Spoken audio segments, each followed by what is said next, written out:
ትግልሽን ከክብደት ጋር ታድርጊ ትግልሽን ከክብደት ጋር ስታደርጊ መራብ ይመጣል መጎሳቆል ይመጣል ምግብ መፍራት ይመጣል ግራ መጋባት ይመጣል እድሜሽም አሁን ፔሪሜኖፖዝ ላይ ገብተሻል 35 ዓመት አልፎሻል በደንብ ሲሪየስ መሆን ይጠይቃል ቶሻል ይሄንን ኪሎ ይዘሽ 40 ልሻገር ካልሽ 45 ድረስ ሊድ ካልሽ ከባድ ነው የሚሆነው ሆርሞኖቹም ከዚያ በኋላ ሞር እየቀነሱ ስለሚመጣ ፈጽሞ በአየር አይወፈርም በውሃ አይወፈርም ኦኬ እነዚህ አሁን ማውራችሁ ምግቦች ሁለቱንም ይሰራሉ ሰውነታችሁን ይመግባሉ ጥግብም ያደርጓቸዋል ተመለሰለት ማለት ነው ሰውነት እንዴት ነው አሁን የገብስ ሾርባ ምናምን ብንጠቀም ከዚህ ላይ ኢፌክት ይኖረዋል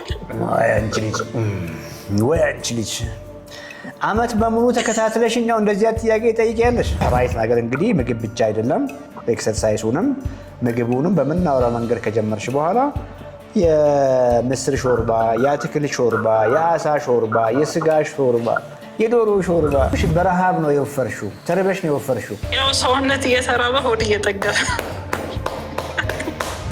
የሰውነትን ጥያቄ ከመለሳችሁ በኋላ ህይወት ቀላል ናት በቃ ጀስት ሃንገር የለም ክሬቪንግ የለም ኢነርጂ ክራሽ የለም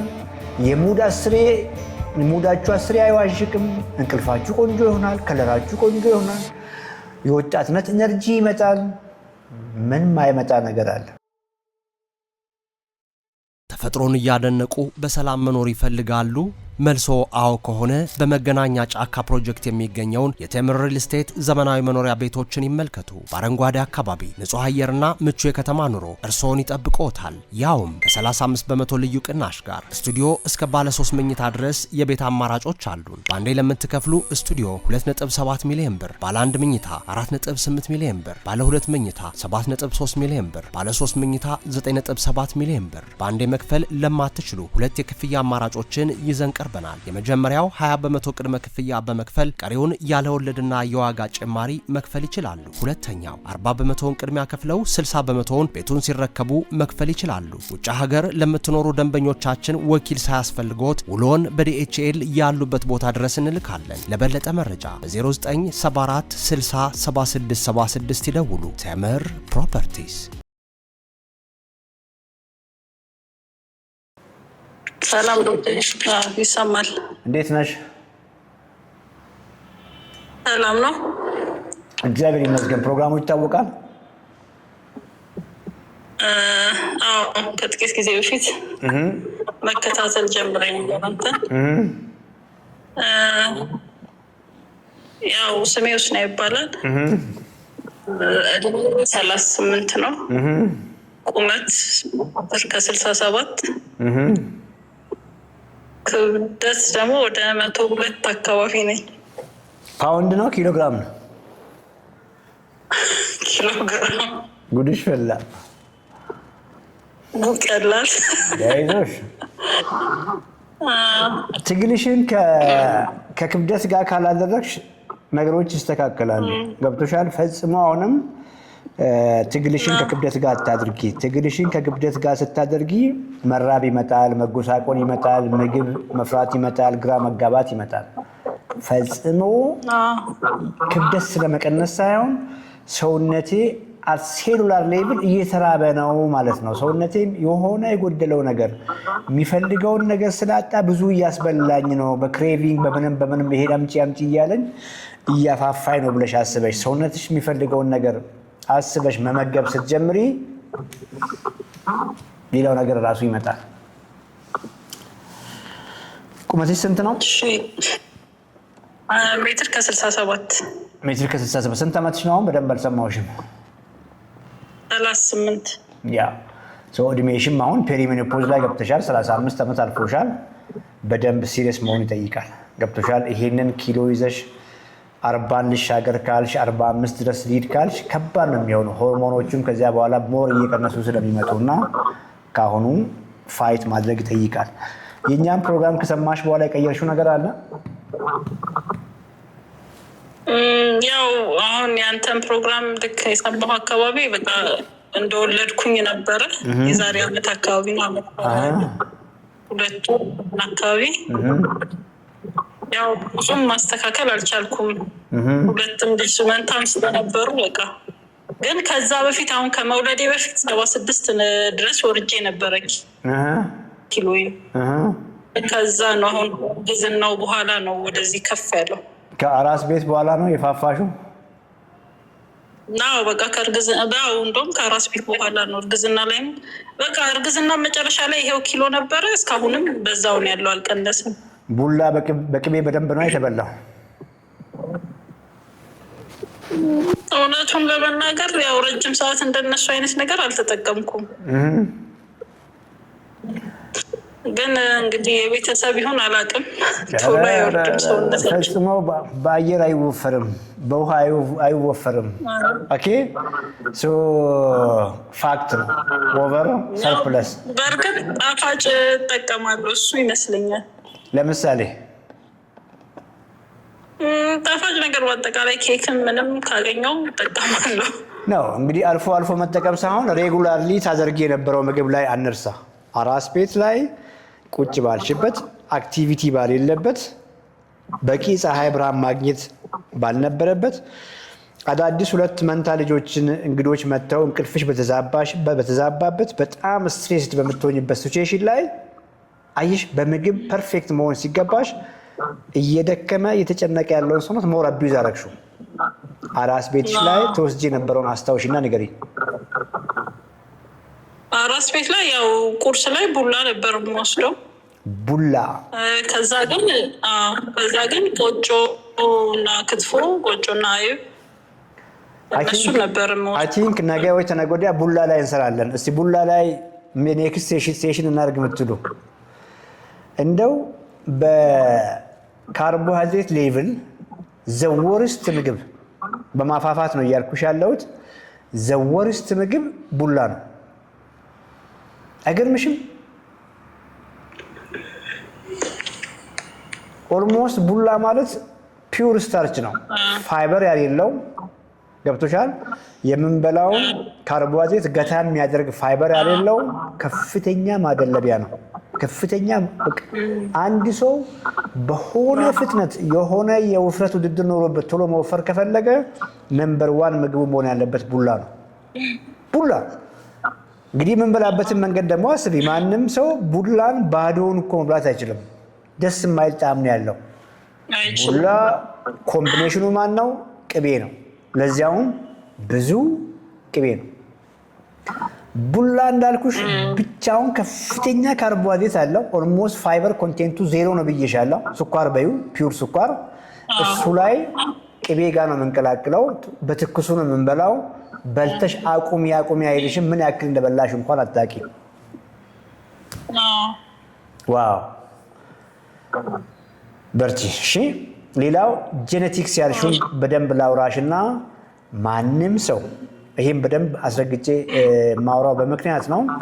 በዘር ስኳር ስላለብኝ፣ በዘር ውፍረት ስላለብኝ፣ ግፊት ስላለብኝ፣ ልብ በሽታ ስላለብኝ ምንም ማድረግ አልችልም፣ በቃ በዘር ነው የሚለውን ነገር ማስወገድ መቻል አለበት። ወይ በዘር መውረስ ያለ ነገር ነው።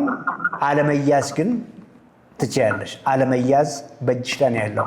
ላይፍ ስታይልሽን ራይት ካደረግሽ ያለመያዝ እድልሽ በጣም ከፍ ያለ ነው። የሚገርምሽ ነገር እንዴት ነው አሁን የገብስ ሾርባ ምናምን ብንጠቀም ከዚህ ላይ ኢፌክት ይኖረዋል? ወይ አንቺ ልጅ አመት በሙሉ ተከታትለሽኛው እንደዚያ ጥያቄ ጠይቂያለሽ። ቢያንስ እኮ የገብስ ቂጣ እኮ ብትይ ይሻላል። የገብስ ሾርባ በሶ ሊኤን እንደ ጀነራል ፕሪንሲፕል ቅድም ሳውራ ነበርና የሚጠጡት ካሎሪዎች ዘወርስት ናቸው። ፍራፍሬ መጥፎ ላይሆን ይችላል። ጁስ መጥፎ ነው። ገብስ መጥፎ ላይሆን ይችላል። በሶ ዘወርስት ነው የሚጠጣ በመሆኑ ብቻ። በዛ ላይ ማር ስንጨምርበት፣ ስኳር ስንጨምርበት ደግሞ አስቢው ያቺን ገብስ ሾርባ የምታደርጊያትን ነው እህሉን በነፍሮ መልክ በቆሎ መልክ መብላቱ ሺህ ጊዜ ይሻላል።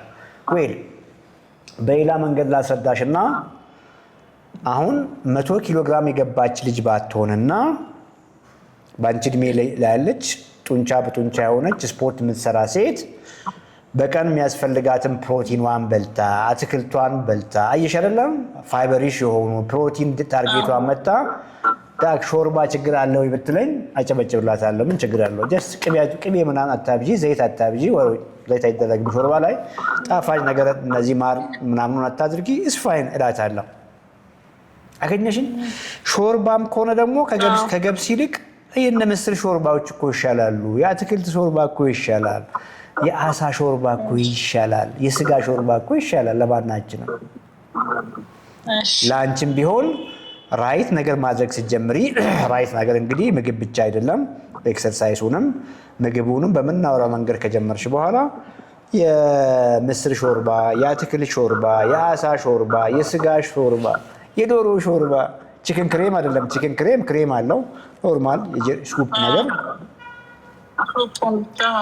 አሁን በደንብ ግንዛቤ እያገኘሽ ነው ስለ ሾርባ ከማውራታችን በፊት መጀመሪያውኑ ሰፈር እያደረገ ያለ ሰውነት ምግብ አጥቶ እንደው በረሃብ ነው የወፈርሽው ግን ይሄን ታውቂያለሽ እሺ ይሄን ነገር መልሽልኝ ይሄን ከመለስሽልኝ በጣም ቆሜ ያጨበጭባለሁ አዎ ማለት አመጋገቤ ምንም ትክክል እንዳልሆነ አውቀዋለሁ ነው ያልኩሽ በረሃብ ነው የወፈርሽው ተርበሽ ነው የወፈርሽው እንዴት ይሆናል አትይኝም ያው ሰውነት እየተራበ ሆድ እየጠገበ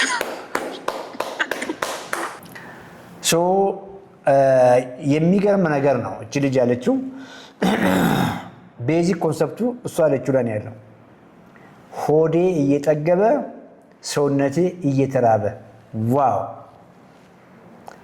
ኦልሞስት ሁላችንም የወፈርነው በዛ ልክ ነው ጠግበን እንበላለን ያ የሚያጠግበን ምግብ በሴል ሌቭል ታች መጨረሻ እንግዲህ ኢንቴንሽኑ የበላነው ነገር ሴሎች ጋር ነው የሚገባው በሴል ሌቭል ጋር ግን ሴሎች የሚፈልጉትን ነገር ኒውትረንት ከዚያ ምግብ አያገኙም ነበር ስለማያገኙ ቁርስ ጠግበን የበላነ ሰዎች ምሳ ላይም ምግብ ካልመጣ ይሉናል ምሳም ይደርሳል ያን ጧት የበላነውን ምግብ ተመሳሳይ ምግብ አሁንም እንሰጠዋለን እየበላን እንኳን ይሄን ብሎ በምክንያት ነው እየበላን እንኳን ሰውነት ያ ምግብ ብዙ የምግብነት ዲፊኒሽን ማያሟላ ፑር ምግብ መሆኑን ሴንስ ያደርጋል ብዙ ያስበላናል ሰውነት ጂነስ ነው ያ ምግብ በቂ ንጥረ ነገር ስላሌለው በቂ ፕሮቲን ስላሌለው ሚነራልስ ቫይታሚን ስላሌለው ያ ምግብ የቀረበላችሁ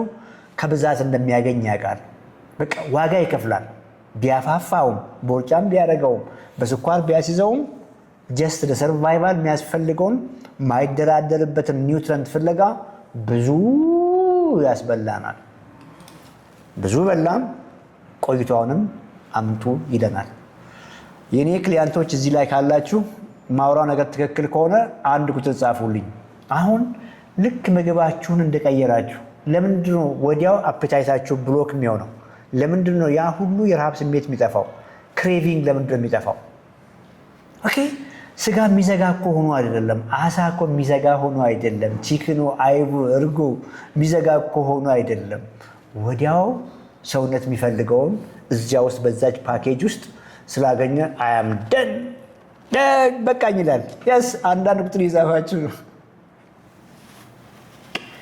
የሰውነትን ጥያቄ ከመለሳችሁ በኋላ ህይወት ቀላል ናት በቃ ጀስት ሃንገር የለም ክሬቪንግ የለም ኢነርጂ ክራሽ የለም ሙዳችሁ አስሬ አይዋዥቅም እንቅልፋችሁ ቆንጆ ይሆናል ከለራችሁ ቆንጆ ይሆናል የወጣትነት ኢነርጂ ይመጣል ምን ማይመጣ ነገር አለ እሱ ብቻ አይደለም ስፖርት የሚባል ነገር ማትወዱ ሰዎች በቀን መውጣት ትጀምራላችሁ ማን እንደነገራችሁ እንኳን ሳትቁ የትና የዞራችሁ መምጣት ትጀምራላችሁ ክብደት ካላነሳው ትላላችሁ ቢኮዝ የታደሰ የሚፈልገውን ያገኘ ጤንነቱ የተመለሰለት ሰውነት ለምን እምቢ ይላችኋል ዋው ሆዴ እየጠገበ ሰውነቴ እየተራበ የሚገርም መባባል ሆዴ እየጠገበ አንዳንዴ እንግዲህ መከራዬን በልቼ ማላገኛቸውን ቃላቶች ነው የማገኘው በድንገትና በጣም ደስ ብሎኛል ጎበዝ ልጅ ጂነስ ሱፐር ጂነስ በጣም ደስ ብሎኛል ኦፊስ ስትመጪ ደግሞ ይሄንን ዛሬ ያወራነውን አስታውሽኝ ሆዴ እየጠገበ ሰውነቴ እየተራበ ኖርኩ። አሁን ይህን ፕሮግራም የሚያዩ ሰዎች ዩቲዩብ ላይ 187 ሰዎች አሉ። ቲክቶክ ላይ 172 ኦልሞስት ወደ 400 ሰዎች አላችሁ። ይሄን ፕሮግራም እያያችሁ ያላችሁ ቦርጫም ሰዎች ይሄን ፕሮግራም እያያችሁ ያላችሁት ሆዳችሁ እየሞላ ሰውነታችሁ እየተራበ ስለሆነ አይ የኔ ችግር ፋቲ ሊቨር ነው። ሆዳችሁ እየሞላ ሰውነታችሁ ስለተራበ ነው። ኖ የኔ ችግር ደግሞ ኮሌስትሮል የተዛባ ግፊቴ ከፍ አለ። የስ ሰከንደሪ ሃይፐርቴንሽን ነው የምናወራው። ማነው ፕራይመሪ ሃይፐርቴንሽን ነው የምናወራው። ኤሴንሻል ሃይፐርቴንሽን ሆዳችሁ እየሞላ ሰውነታችሁ እየተራበ ስለሆነ አይ የኔ ችግር ፕሪዲየም ነው፣ ስኳሪ ገና ከፍ እያለች ነው። ስቲል ያንተም ችግር ሆድህ እየሞላ ሰውነት እየተራበ ስለሆነ ነው። መፍትሄውስ ወይል አማራጭ ምግቦች አሉ። ኦኬ ፉድ ቾይስ ላይ ፎከስ አድርግና ሰውነትህ እንዲመገብ አድርግ። ኦኬ እነዚህ አሁን ማውራችሁ ምግቦች ሁለቱንም ይሰራሉ። ሰውነታችሁን ይመግባሉ፣ ጥግብም ያደርጓቸዋል። ተመለሰለት ማለት ነው ሰውነት። ሴሎች ሰውነት የሚፈልገውን ያገኛል። ሆዳችሁ ደግሞ የጥጋብ ስሜት ያገኛል። ቅድም እንዳልኳችሁ ሌላው ነገር በሙሉ ራሱ ይመጣል። እንቅልፍ ደህና ይሆናል፣ ስትሬሳችሁ ደህና ይሆናል፣ ሞር እንቅስቃሴ ይመጣል። ላይፍ ስታይል ላይ ነምበር በቀንድ ቁጥር 1 ብዬ የማወራው እኔ ምግብ ነው። ከምግብ ጋር ተከትሎ እንቅስቃሴ ነው። ሌሎች ደግሞ እንቅልፍ ነው፣ ስትሬስ ነው ምናምን። እነዚህ ነገሮች ራሳቸው የሚሻሻሉ ነገሮች ናቸው። በ3 ወር 6 ኪሎ ቀነስኩ፣ ከዛ አልቻልኩም፣ ቆመ፣ ስቶል አረገ። ኮሚኒኬት አድርገን ክብደታችሁ እየቀነሰ ይመጣና ከዚያ በኋላ ስቶፕ ሲያደርግ ኮሚኒኬት አድርጉን። ብዙ ምክንያቶች ይኖሩታል፣ እናወራለን። አሲድ ሪፍላክስ ከኢንሱሊን ሬዚስታንስ ጋር ሊያያዝ ይችላል። ኮሚኒኬት አድርጉ። አይ ሲ ሪል ቼንጅ። በርታ፣ እንጆይ አድርግ፣ ሰውነትህን መግብ። ሆዳችሁን ብቻ አትመግቡ። ሆዳችሁ የጠገበ ሰውነታችሁ እየተራበ ነው። ዛሬ እንግዲህ የሚገርም ፓወርፉል ወርድ ነው ያገኘ ነው። ደስ ብሎኛል። ሰይድ እንዴት ነህ? ሁሉ ሰላም? ገብታል ከዚህ በፊት እንጆይ እያደረክ ነው? ጤንነትህ ቆንጆ ነው? ምንም አይልም። ባለፈው የ3 ወር ያሰራ ብለኝ ነበር። 11 ነው አለ የ3 ወር 11። አሁንስ እየጨመረ አስቸገረኝ በጣም። ላይፍ ስታይልን አልቀየርክም? ያው ሞክሬያለሁ፣ እየሞከርኩ ነው እንግዲህ። ያው ግን እየጨመረ አስቸገረኝ። እንዴ የጨመረው እኮ አንተ ባደረግከው ነገር ነው። ስንት ዓመት ነው? 40። በስንት ዓመት ነው ስኳር ያወቀው? ኦልሬዲ 35። ኦኬ ቁመት ስንት ነው? 1.75። ኪሎ ስንት ነበር? ኪሎ አሁን 63 ነው። መጀመሪያ ስንት ነበረ? እስከ 65። ብዙ አልቀነሰም፣ ግን ሰውነቴ በጣም ቀንሷል። ውፍረት ምናምን አይታይም። ሲጀምር 35 ዓመት እድሜ ላይ ነው የጀመርከው? ብዙ ቦርጭ አልነበረህም በዛ ጊዜ? የለም። ቦርጭ ሳይሆን ነው ስኳር ከፍ ያለው። አሁን በማውራው መልኩ እየሞከርክ ነው ወይስ በትክክል ነው የቀየርከው አመጋገብህንና ላይፍ ስታይልህን? ነገርከኝ መሰረት ነው። የማይበሉ ምግቦችና እንቅስቃሴ ያደርጋሉ። እስቲ ልይልህ። ዛሬ ምን በላ? ዛሬ የበላሁት እንጀራ ነው። እንጀራ በወጥ በምስር ወጥ። ታዲያ እንዴት እንዲቀንስ ፈለክ? ኦኬ ዳቦ በላ፣ የገብስ ዳቦ። ሚት አድርግ። አንተ አልገባህም። ሚት አድርግ። እስከገባኝ ድረስ ይሄ ፕሮግራም ሲሪየስ ፕሮግራም ነው። ጊዜ ኖሮን እንደዚህ ፈን ብናደርግ ደስ ባለኝ፣ ግን እንደሱ ፈን ማድረግ አንችልም። ከዚህ በፊት ላይቭ ገብተህ ሁሉንም ነገር ነግሬህ ነው የወጣኸው። ስኳሬ ከ11 አልወረደም፣ የ3 ወሩ ነው እያልከኝ ያለኸው። ምንም ነገር የቀየርከው ነገር የለም። እንጀራ እየበላ ዳቦ እየበላ ስኳር እንዲቀየር መጠበቅ ገርሞኛል። ሲሪየስ ሁን። እየቀለድክ ያለው ህይወትን አደጋ ላይ ከሚያደርስ ነገር ጋር ነው። መድኃኒት እየወሰድክ ከሆነ መድኃኒትን ቀጥል። ከመድኃኒቱ ጋር ግን ኤክሰርሳይዝ ላይ በደንብ ስራ። ምናልባትም የተያዝከው 30ዎቹ እድሜ ውስጥ ላይ በመሆኑም ከፍተኛ ውፍረትም ሳይኖርህ ስለ ሃይፐር ስላደረጉ ስኳሩን ምናልባት የስኳሩን አይነት ለማወቅ ምርመራዎችን ማድረግ ግድ ይላል። ተፈጥሮን እያደነቁ በሰላም መኖር ይፈልጋሉ? መልሶ አዎ ከሆነ በመገናኛ ጫካ ፕሮጀክት የሚገኘውን የቴምር ሪል ስቴት ዘመናዊ መኖሪያ ቤቶችን ይመልከቱ። በአረንጓዴ አካባቢ ንጹህ አየርና ምቹ የከተማ ኑሮ እርስዎን ይጠብቅዎታል። ያውም ከ35 በመቶ ልዩ ቅናሽ ጋር ስቱዲዮ እስከ ባለ 3 መኝታ ድረስ የቤት አማራጮች አሉን። በአንዴ ለምትከፍሉ ስቱዲዮ 2.7 ሚሊዮን ብር፣ ባለ 1 መኝታ 4.8 ሚሊዮን ብር፣ ባለ 2 መኝታ 7.3 ሚሊዮን ብር፣ ባለ 3 መኝታ 9.7 ሚሊዮን ብር። በአንዴ መክፈል ለማትችሉ ሁለት የክፍያ አማራጮችን ይዘን ቀርበናል። የመጀመሪያው 20 በመቶ ቅድመ ክፍያ በመክፈል ቀሪውን ያለ ወለድና የዋጋ ጭማሪ መክፈል ይችላሉ። ሁለተኛው 40 በመቶውን ቅድሚያ ከፍለው 60 በመቶውን ቤቱን ሲረከቡ መክፈል ይችላሉ። ውጭ ሀገር ለምትኖሩ ደንበኞቻችን ወኪል ሳያስፈልጎት ውሎን በዲኤችኤል ያሉበት ቦታ ድረስ እንልካለን። ለበለጠ መረጃ በ0974 60 7676 ይደውሉ። ቴምር ፕሮፐርቲስ